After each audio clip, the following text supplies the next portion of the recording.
He was just another homeless man in a quiet airport corner until a single name froze the terminal, a forgotten hero, a nation's silent shame. What happened next? No one saw coming.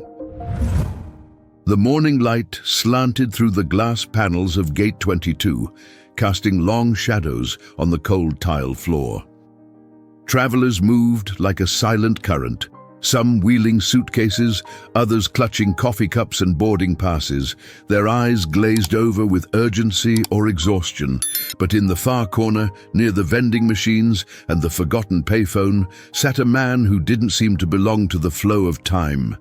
He was hunched forward on a bench, elbows on his knees, fingers interlaced. His coat was worn thin at the elbows, his boots scuffed and uneven.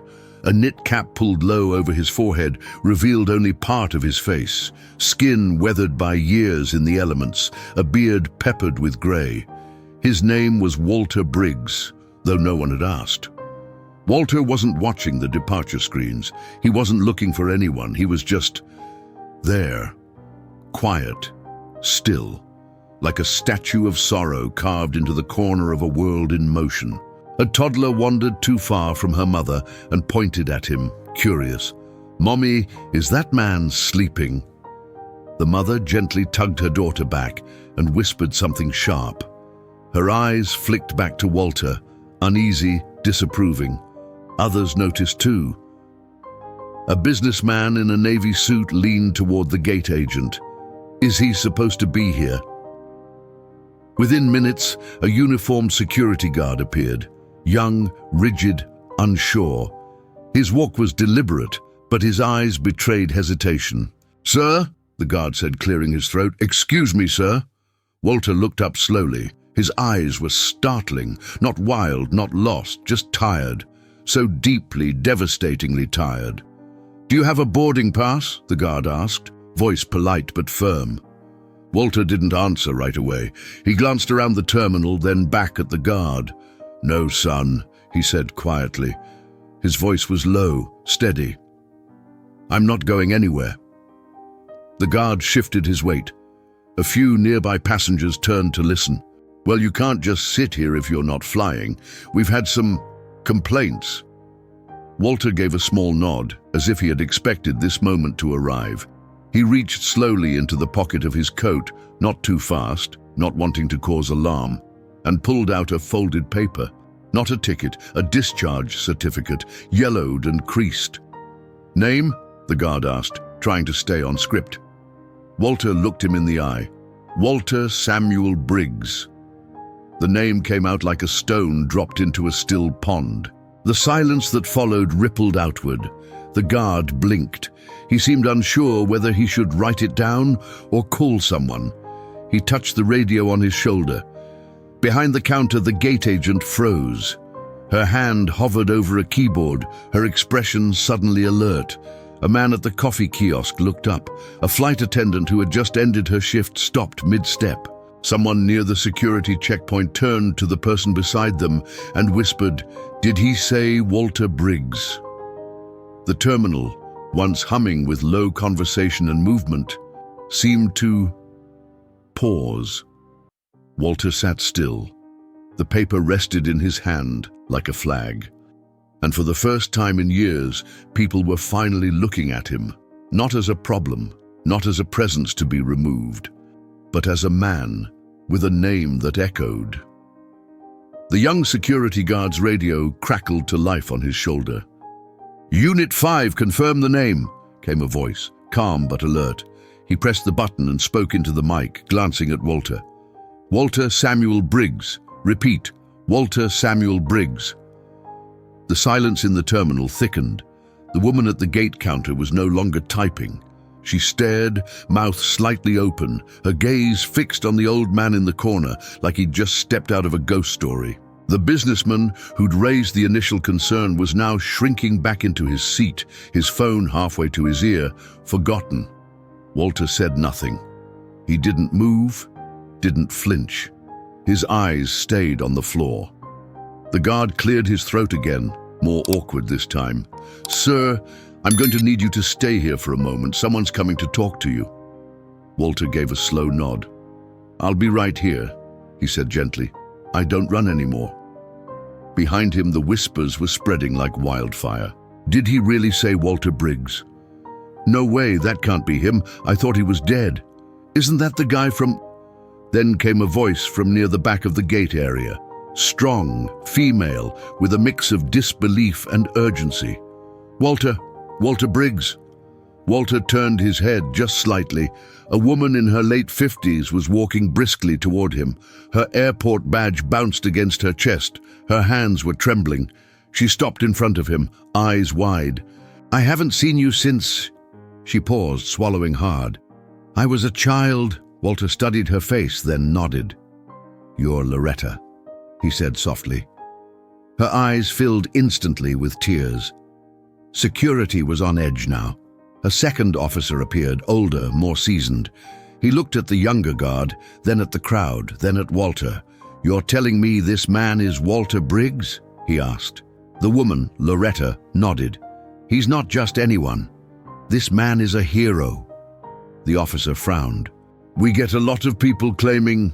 She cut him off, pointing to the name stitched above the pocket of her uniform.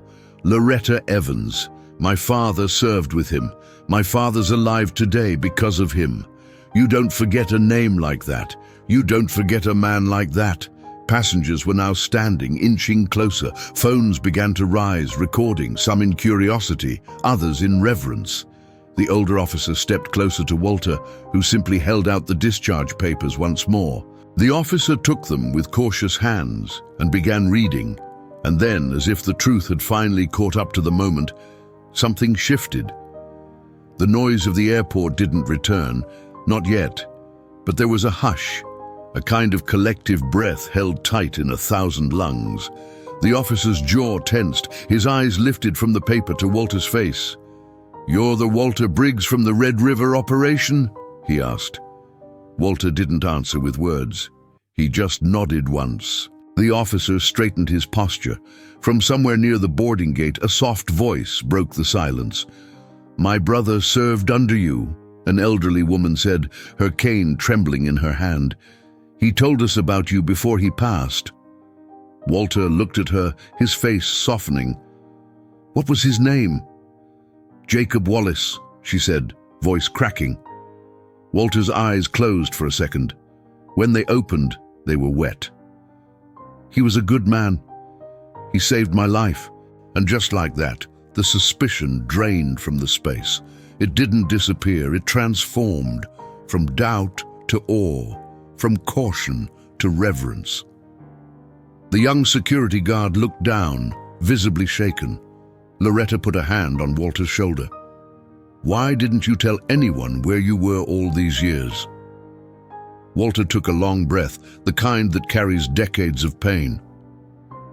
"Because after everything, I didn't think anyone would remember." And with those words, the terminal fell truly, completely silent. The radio on the officer's shoulder chirped again. "Confirm identity, Walter Samuel Briggs, Purple Heart, Distinguished Service Cross, Red River Operation, missing, presumed dead, 1991. The officer didn't respond right away. He was still looking at Walter as if trying to reconcile the legend with the weary man in front of him. A security supervisor approached from the side, visibly out of breath. He took one look at the name on the paper in the officer's hand and paled. "Where is he?" the man demanded.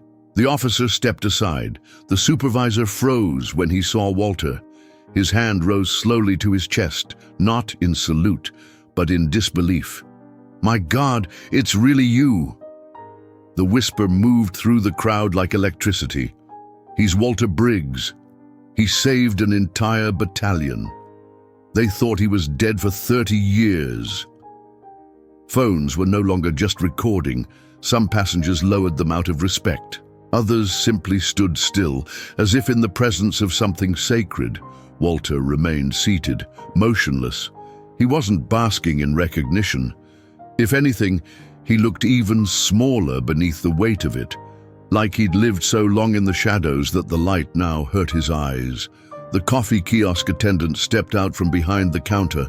My grandfather told me about Briggs, said he stayed behind in enemy fire so the wounded could escape, thought he was a ghost story. His voice cracked. But he was real. Loretta, still by Walter's side, crouched gently beside him. You were more than a name on a plaque. You were a promise. You gave people hope, and you've been out here alone all this time. Walter gave a soft shrug.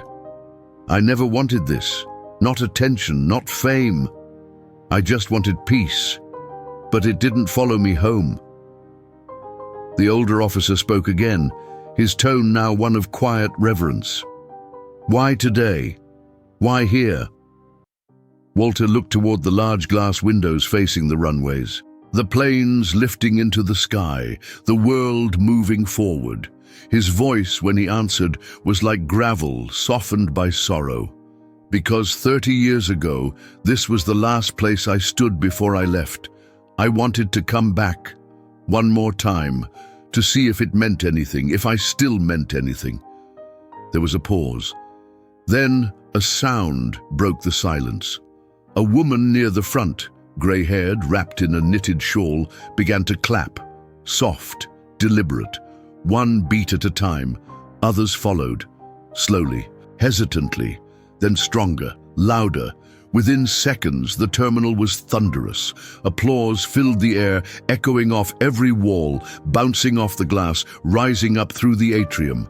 People stood, airport staff, travelers, children, elderly couples, everyone. No announcements, no boarding calls, just hands. Hundreds of them, clapping in honor of a man who had sat invisible for decades and who now, simply by speaking his name, reminded the world who he was. Walter didn't smile. But his eyes, those tired, glassy eyes, blinked hard against the sudden rush of tears. Loretta leaned in. They remember. You matter. He turned to her slowly. I don't know if I deserve this. She gripped his hand.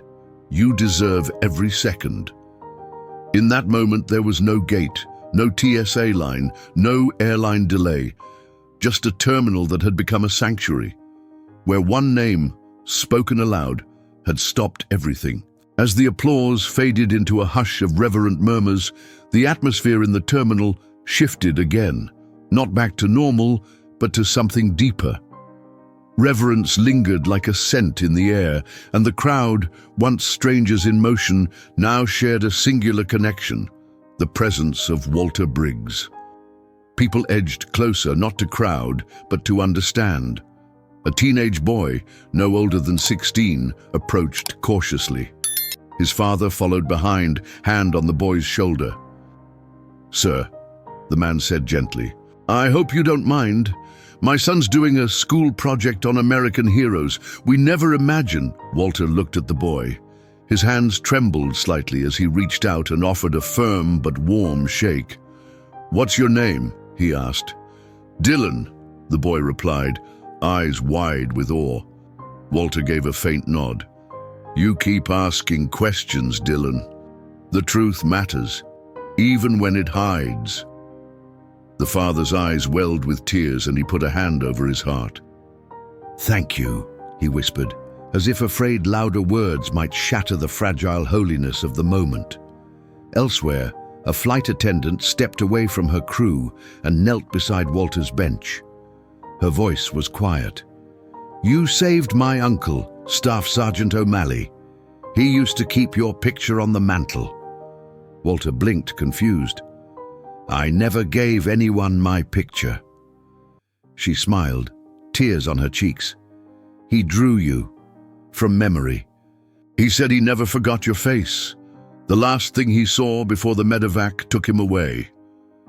Walter looked down at his hands, hands once calloused by war and weather, now trembling in disbelief. He made it? She nodded. Lived to be 92.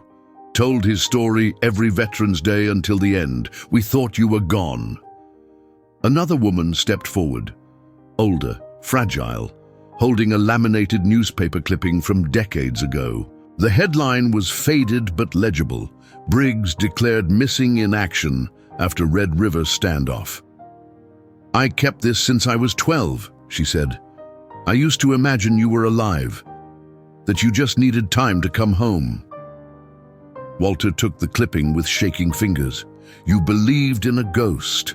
"No," she said. "I believed in a man who did the right thing, even when no one was looking." Loretta stood beside him, her voice clear now, no longer trembling.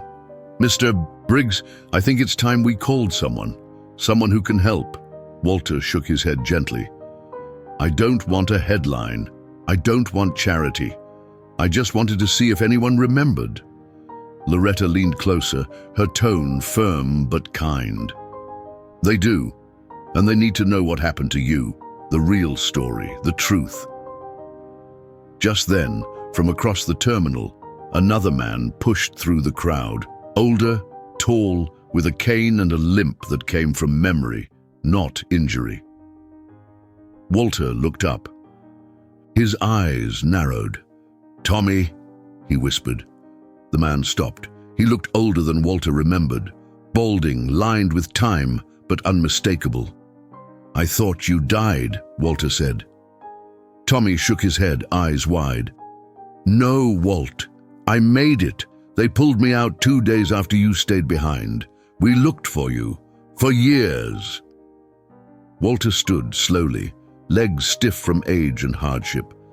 The two men stared at each other for a long moment. Two ghosts from the same war, suddenly breathing the same air again. Tommy spoke first, voice cracking. "You stayed behind to get me out. You knew they'd never come back for you." "I did what I had to," Walter said softly.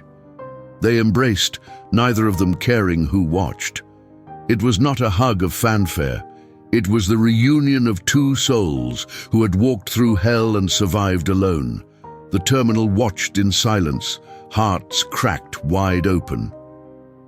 Somewhere nearby, a young woman whispered to her husband, "I've never seen anything like this in my life." Another added, "This feels like history happening in real time."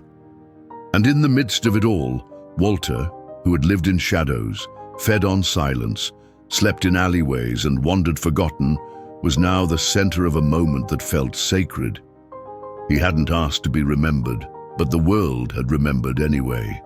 The moment between Walter and Tommy lingered like smoke after fire, heavy, palpable, and filled with unspoken history. Walter lowered himself back onto the bench, exhausted not by age but by memory. Tommy sat beside him, their shoulders just barely touching. The terminal was quiet again, almost reverent, as if waiting for the rest of the story to unfold. Walter looked out the window, his eyes tracing a plane as it disappeared into the clouds. And then he was there again. Red River, 1991. The air had been thick with heat and gunpowder, jungle all around, cries echoing from the tree line. Walter, then Staff Sergeant Briggs, had led a squad of 35 through the most dangerous sector of the conflict, an operation that was never officially acknowledged, in a war most had tried to forget. He remembered the moment it turned. A landmine, a scream, chaos. Tommy had been hit, leg mangled, unconscious, radio gone, medics unreachable. The others wanted to move, they had to move. But Walter said no. He hoisted Tommy onto his back, ducking enemy fire, weaving through thick brush. Bullets snapped past them like angry bees. He remembered falling, crawling, dragging his brother in arms through the dirt while blood soaked his own shirt. He found cover in a ravine and stayed with Tommy for 2 full days, surviving on a single canteen and the hope that someone would come. No one did. Eventually, when the silence settled and the gunfire ceased, Walter made the call no soldier ever wants to make. He left Tommy hidden beneath branches, marked with coordinates scratched into his belt buckle, and led enemy forces away. That was the last he remembered clearly. Then darkness, capture, escape, a village that took him in. A decade of moving, hiding, losing papers, losing names, until he no longer knew where Walter Briggs ended and the silence began. The world moved on without him. News reports said he died.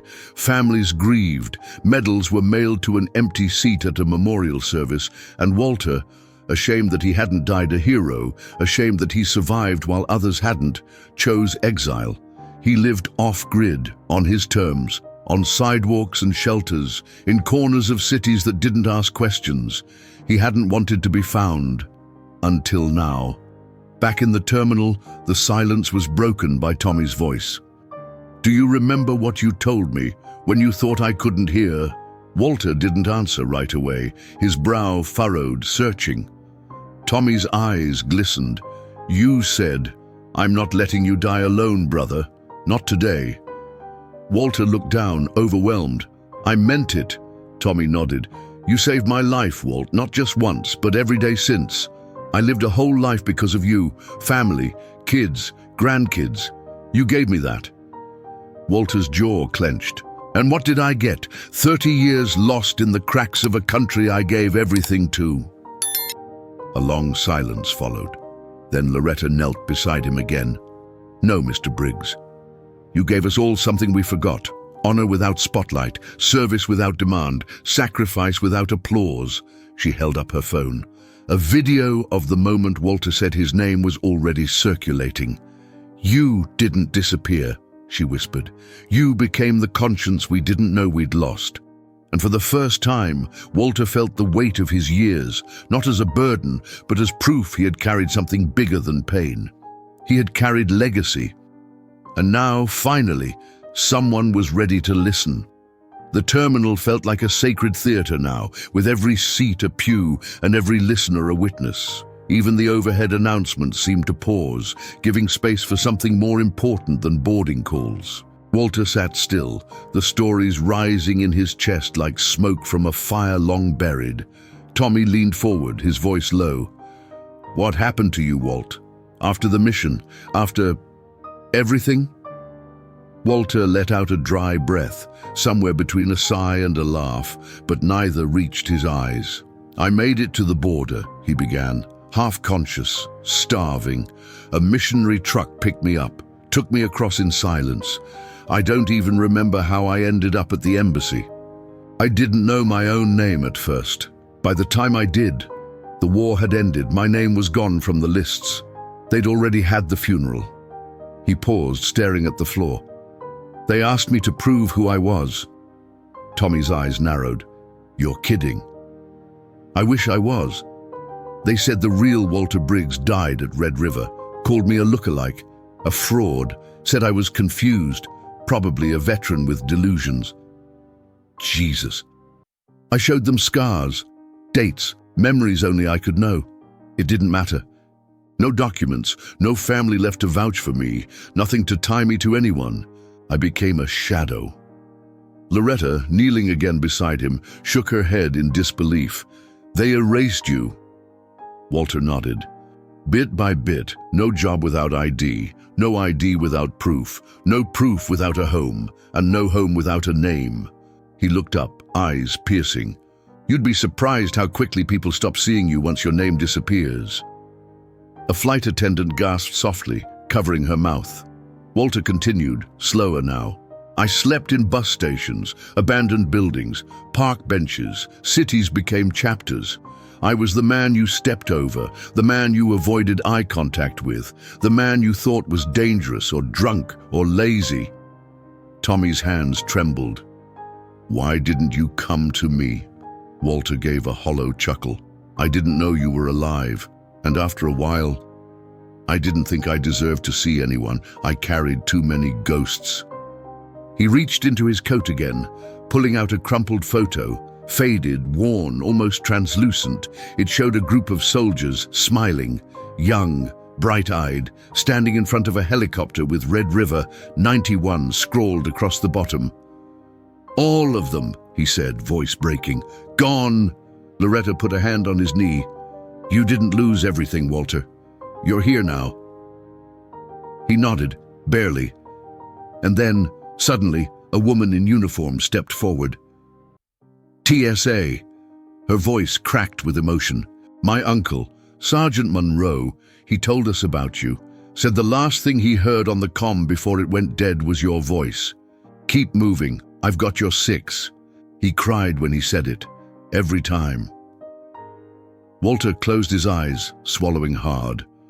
More came forward now, one by one.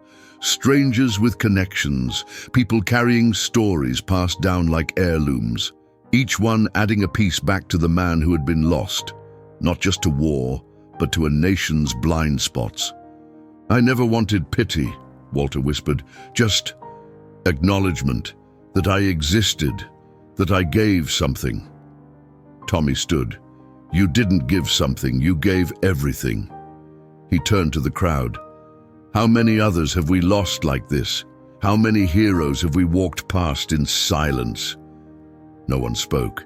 They didn't need to, because everyone now felt the weight of what had been forgotten. And for the first time in decades, Walter Briggs wasn't falling anymore. He was being caught. The echoes of silence carried weight now, a kind of reverent stillness that blanketed the terminal like snowfall. Passengers sat on the floor, leaned against walls, forgot flights and appointments. All eyes were on Walter Briggs. And then, from the back of the gate area, a new voice broke through, firm, clear, controlled. Walter Briggs. Walter looked up. The tone wasn't soft or familiar. It carried the edge of military discipline. The crowd parted instinctively as a tall man in a pressed civilian suit stepped forward, flashing a government badge. His silver hair was neatly combed, but his eyes were military. Walter squinted. Do I know you? The man stopped just short of him. You knew me as Captain Daniel Fry. We served in the same theater. I was with Command Intel during Red River. Tommy rose to his feet, cautious. You were with Central. The man nodded. I was the one who filed the first MIA report on Walter, and the one who was ordered to close the file. Walter stared at him, his jaw clenched. Why? He asked, voice tight. Frey looked around, then lowered his tone. Because the operation wasn't supposed to exist. Officially, it never happened. When you went missing, Command decided it was cleaner to bury it. Said you'd been lost in action, but they never really looked. When word came that a man had surfaced claiming to be you, they called it misinformation. The crowd murmured. Walter's fists clenched. You let them erase me. Frey's eyes flickered with guilt. I did. I was a coward. I followed orders, and for 30 years I've lived with that. Loretta stepped between them, voice shaking. Why are you here now? Frey pulled something from his coat, a folder, thick and worn. Because for the last decade, I've been trying to undo what was done. I've gathered testimony, photos, witness statements, and after all this time, I finally got approval. He opened the folder and held out a printed sheet, bold letters across the top. Department of Veterans Affairs, Identity Confirmation, Walter Samuel Briggs. Loretta took it. Her eyes scanned the document, lips trembling. It's official, she whispered. They've reinstated his name. The terminal erupted in gasps, then applause. Louder this time, fiercer. Walter didn't move. Frey knelt beside him. I came here today because I heard from a contact that a man matching your description was spotted. I had to see for myself. I owed you that. Walter stared at him, decades of pain behind his eyes. What now? Frey stood. Now, you come with me. You'll have your benefits, your records, your story, and your name will never be silenced again. Tommy looked at Walter. You're not alone, brother. Not anymore. And then came the twist. Quiet, but seismic. Frey added, one more thing. There's someone waiting for you. Someone who never stopped searching. Walter's breath caught. Frey turned toward the entrance to the gate area and signaled. From around the corner stepped a woman in her 70s, elegant, Dignified, her eyes wide with disbelief, she clutched an old photo in her hand. Walter stood slowly. "Nancy," her voice cracked. "Walter, I waited. All these years." The crowd didn't dare make a sound. She stepped forward, hand trembling as she held out the photo, a younger Walter in uniform, her hand resting on his shoulder. "I kept hoping, even when they told me you were gone." Walter touched the photo, his hand trembling. "I thought I was." And with that, they embraced. Decades stolen by silence, now bridged in a heartbeat. It wasn't just a reunion. It was resurrection. Walter's arms trembled as he held Nancy against his chest. For a man who had gone without touch, without trust, for over 30 years, the embrace felt almost unreal. Her presence was a living echo of a life he thought he'd buried. Soft perfume, the warmth of her shoulder, the slight tremor of age that matched his own. He stepped back, cupping her face gently with calloused hands. "I dreamed of you, in the quietest moments, when everything else was gone." Nancy nodded, tears streaking down her face. "I never remarried, never gave up." Behind them, the crowd stood still, reverent, not as bystanders, but as witnesses to a reunion that felt biblical in weight. Loretta, still holding the official document, stepped closer. "Walter, with this record restored, you'll have access to everything: housing, healthcare, back pay. You can finally come home." But Walter didn't smile. Instead, he sat down again, folding his hands tightly. "There's something you all need to know," he said quietly. His voice, though calm, sent a ripple through the air. Nancy's brow furrowed. "What is it?" Walter took a long breath. "I didn't just disappear because the system failed me. I chose to disappear." The silence returned, heavy, tense. "I came home broken," he said, "not just in body, in spirit. I carried the weight of every man who didn't make it, every decision I made, every time I hesitated, every face I saw as the gunfire started and stopped." He looked down at his hands. "I started drinking, not just to forget, to survive. I lost control. One night I hurt someone, not badly, but enough, a stranger in an alley who tried to help me. I pushed him. He fell, hit his head. He swallowed hard. He lived. But I never forgave myself. That was the night I decided I didn't deserve to be Walter Briggs anymore. I tore up what papers I had, left everything, became someone else.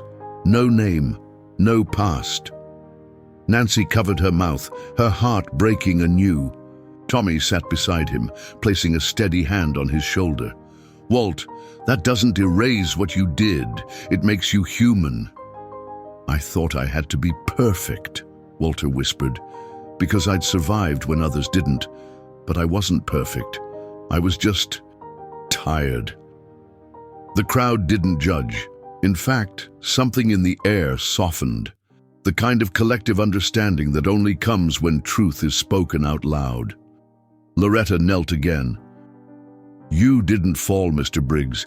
You carried more than anyone ever should, and you still found your way back." Walter looked up at the woman who had once been a girl in pigtails, now his advocate, his voice.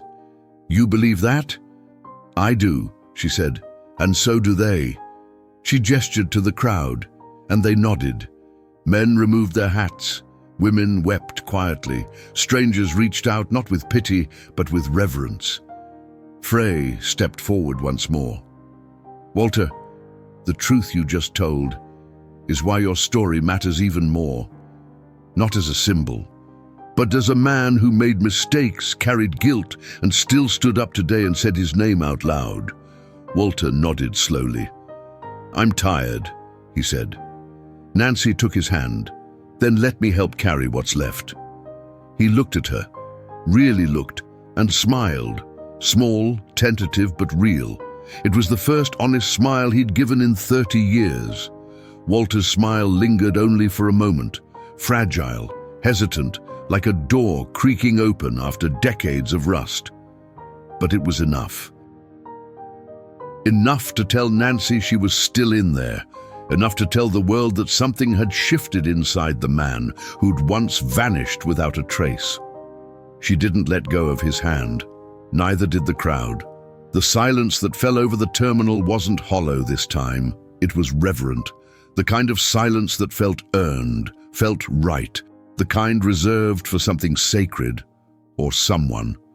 And then, quietly, as if orchestrated by memory itself, an elderly man stepped forward.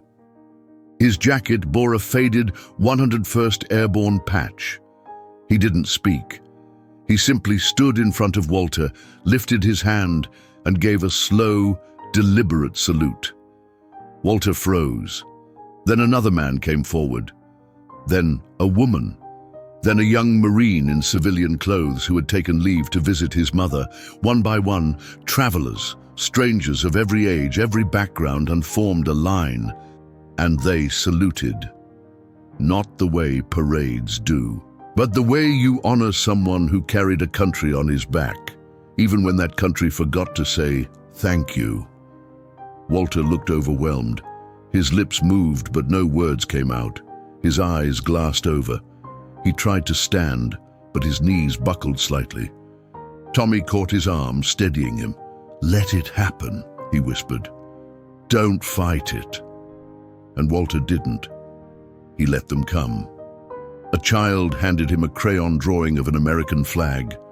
A teenager offered him a faded dollar bill. "It's all I have," he said, "but I want you to have it." A woman pressed a small gold cross into his palm. "My husband carried this through Iraq. He would want you to have it now." Walter gripped it tightly.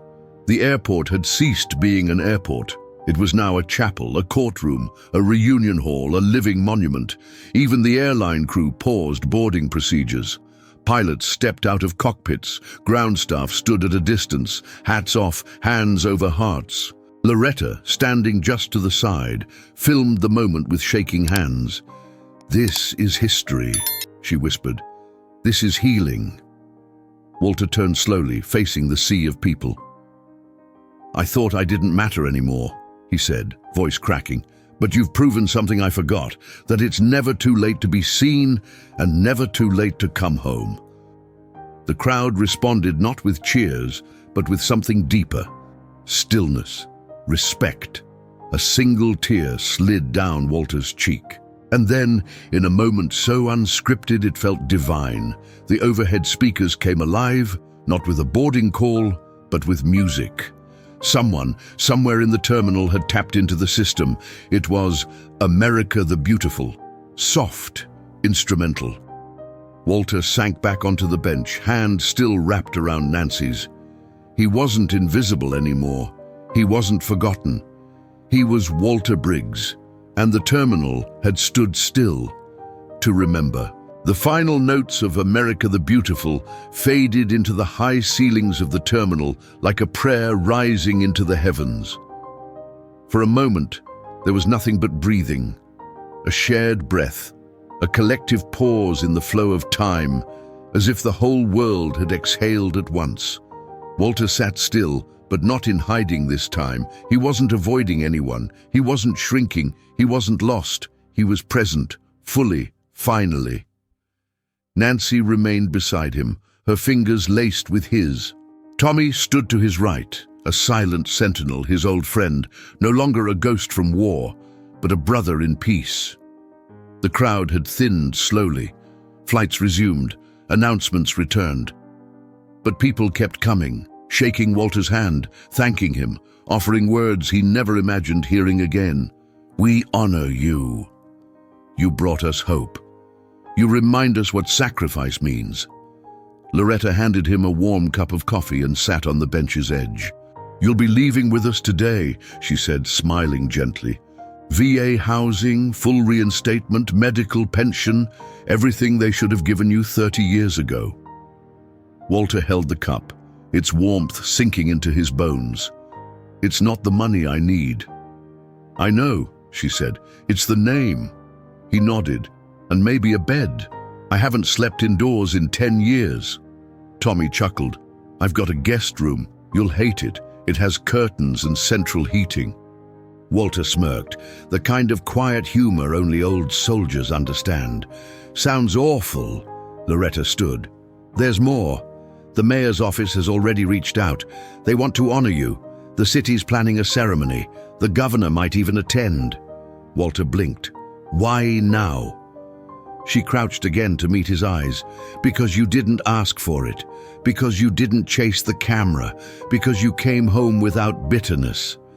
Just truth. And that, Mr. Briggs, is the kind of story this country needs. Walter looked down. I don't feel like a hero. Tommy stepped in. That's how you know you are one. Nancy leaned close, whispering, You're coming home with me tonight, just like we always planned. Walter stared at her, his hand shaking. Will you wait for me while I learn to live again? She kissed his cheek. I waited 30 years. I'll wait however long it takes. As they stood to leave, the airline agent who had first noticed Walter's presence came running. She held out a small envelope. It's a ticket, she said, breathless. First class. Anywhere you want to go. Walter smiled. I'm already going where I need to, he said. The crowd applauded one final time, but Walter didn't wave. He simply walked, with Nancy on one side, Tommy on the other, Loretta just behind, toward the exit of the terminal, toward sunlight, toward healing, toward home. Some names echo louder than medals. Some stories aren't told on news channels, but whispered in airport terminals, waiting to be heard. Walter Briggs taught us that being forgotten doesn't mean being gone, and that even the most invisible among us can carry the weight of a nation's soul. If this story touched you, leave a comment below. Have you ever met someone whose name deserves to be remembered? Hit that like button if you believe in second chances. And if you'd like to support the channel and keep stories like this alive, please consider leaving a super thanks. Your contribution helps us continue sharing these powerful, emotional journeys. Don't forget to subscribe and turn on the bell so you never miss another story that could change your day or your heart. And before you go, another powerful story is waiting for you right here on the screen. Click and keep feeling with us.